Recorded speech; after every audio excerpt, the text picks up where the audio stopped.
Запланировано выступление Дмитро Левуся, он находится в Киеве, он не смог выехать по Zoom. И до его выступления у нас есть время, и я очень хочу представить слово нашим дорогим братьям, очень активным сегодня на нашем съезде. Пожалуйста. Вот здесь вопрос тогда. Вот у нас мы набросали презентацию, как ее можно вывести на экран.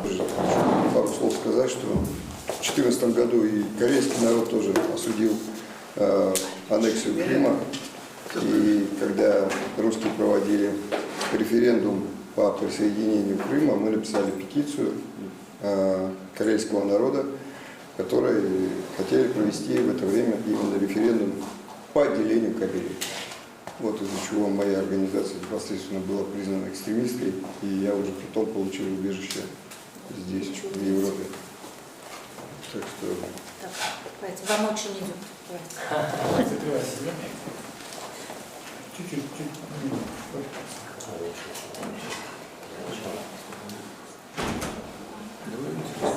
Вы вчера готовились, я сказал, что сегодня отдыхали.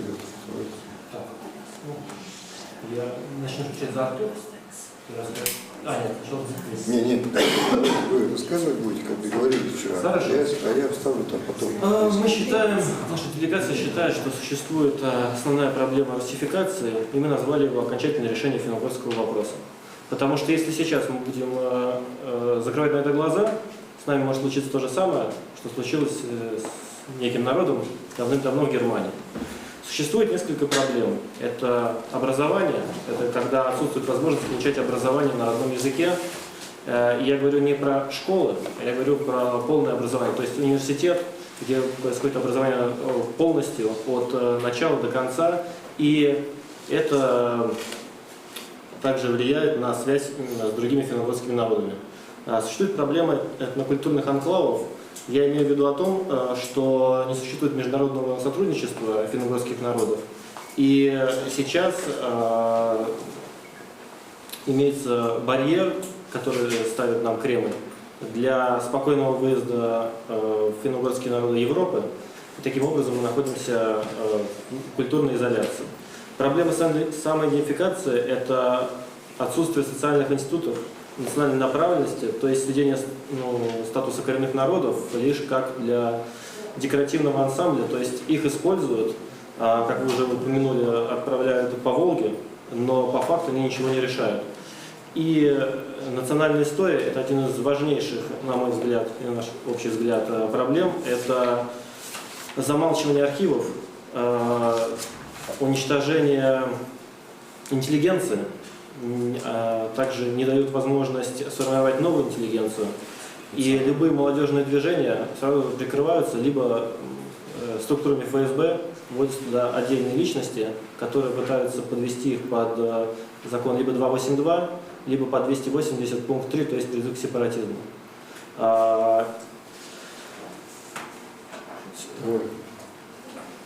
Женя,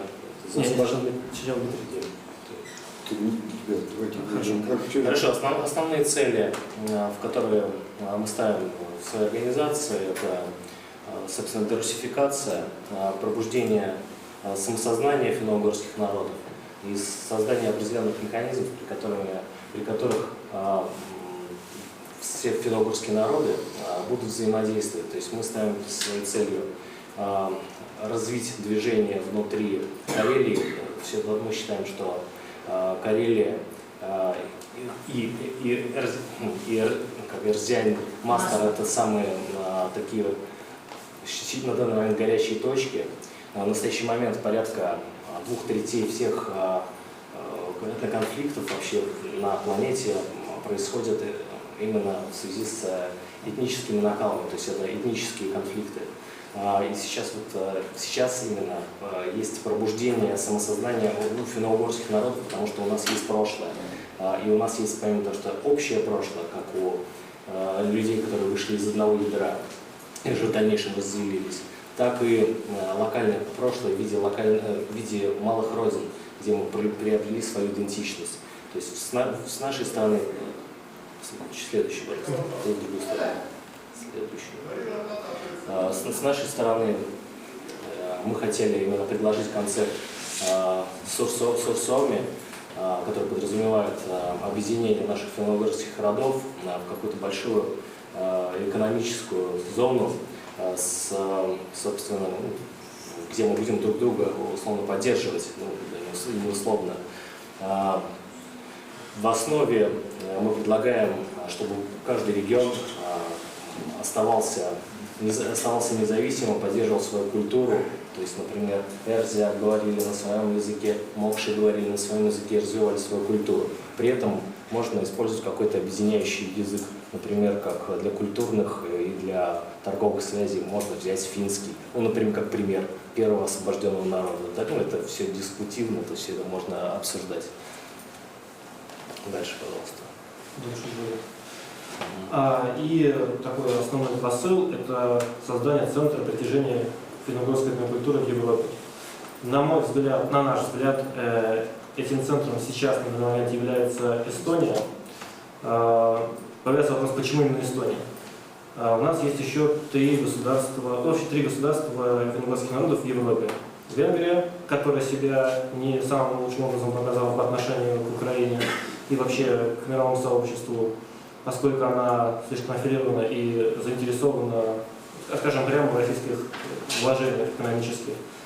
К сожалению, Финляндия, которая после 1944 года проводила такую политику, что на примере эстонцев, которые пытались перебраться в Финляндию и осесть там, она их выдавала. Она выдавала карел, а также другие финно-угорские народы, которые оказались в Карелии, допустим, как раз таки эрзяне. Немалая часть эрзян была направлена в 30-е годы в Карелию для того, что большевики, не разбираясь, правильно говоря, в финно-угорском составе, они просто отправили туда эрзян, говорили, что это тоже финно-угорские народы. Как только эрзян считали финны братскими народами, они попадали в Финляндию, после 1944 года всех выдали. Все, кто сражался на стороне финской армии, вот непосредственно мои родственники, которые сражались в карельских батальонах, в эстонских батальонах и украинских, кстати, всех Финляндия до 56, не просто выдала в 44-м, а до 56-го года разыскивали по территории Финляндии и выдавали. То есть последнего человека выдали в 56-м году. То есть это полный кошмар, конечно. И до сих пор вся, так скажем, помощь от Финляндии, которую мы видели, это никакая. То есть все, так скажем, связи Финляндии и Карелии, они заканчивались пророссийскими организациями, как и сейчас до сих пор. Также хотел отметить, что мы волей судьбы посетили музей в Тарту.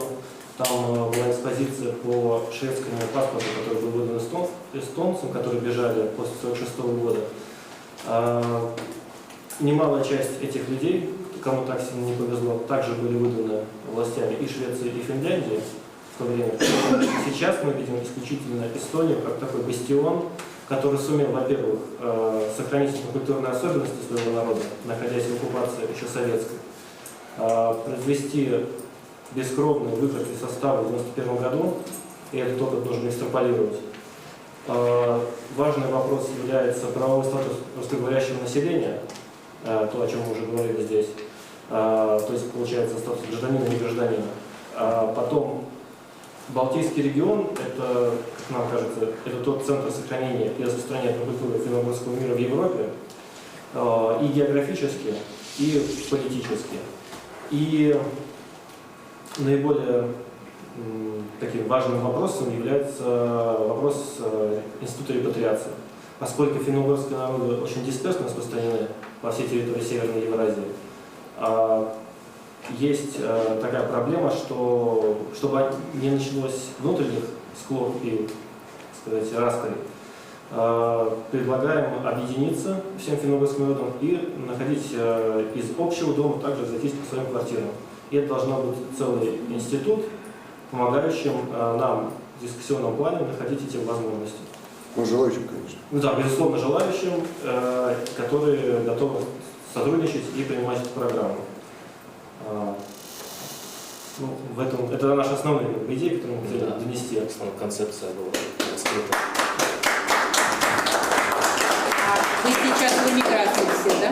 Я получил статус политического беженца в 2016 году, а ребята сейчас будут решать вот этот вопрос именно сейчас, после форума. Мы здесь оказались после форума в Гданьске, который был, может быть, слышали, Знаю, 23 да, по 25. Вот мы, делегация от Карелии, кроме нас еще троих, с нами была женщина Вепс, вот, она здесь проживает, к сожалению, сегодня не смогла участвовать, это самое. Вот это была наша делегация, и мы решили приехать сюда, чтобы продолжить свою деятельность. Ну и кроме того, я знал, что будет съезд у вас. Мы попросили поприсутствовать. Большое вам спасибо, что разрешили спасибо. поучаствовать. Да. Можете меня слышать? Да, я А можно? Да, конечно. Да, я вот хотел сказать, что вы очень верно оценили, что Эстония сейчас есть такой вот, ну, бастион, потому что вот в России за всю жизнь свою, за 30 лет, что я прожил в России, я только видел какую-то, только что Эстония несет вот эту саму идею вообще какой-то нашей общности финно-угорской. То есть она была как некий такой направляющий, что ли, как некий Маяк. горизонт. Да, как маяк, да, вдохновляющий, да. Вот. И я думал, может быть, в нынешней ситуации,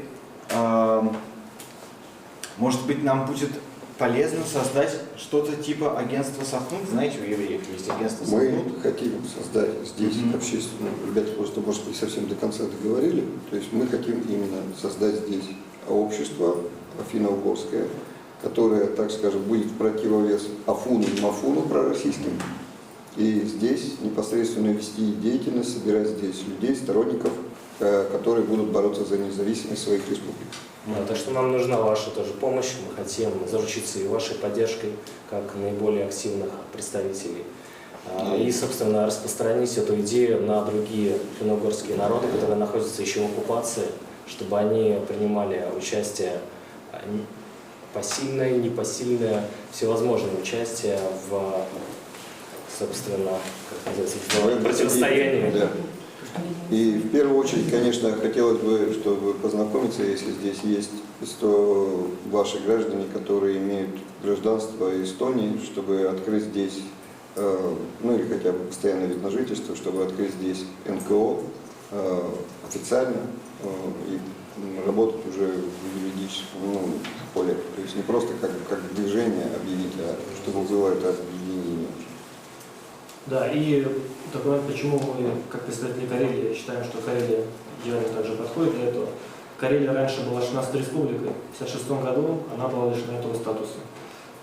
Карелия, как говорили финоманы, это движение финнов в 19 веке, у настоящего финно-угорского патриота есть две родины. Это его национальная земля и Финляндия.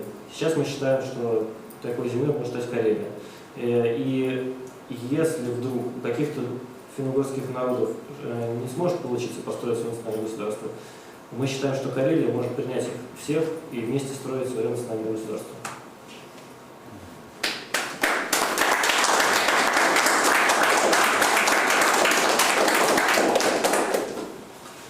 Все. Всем спасибо. Спасибо вам большое. Спасибо. Вам спасибо.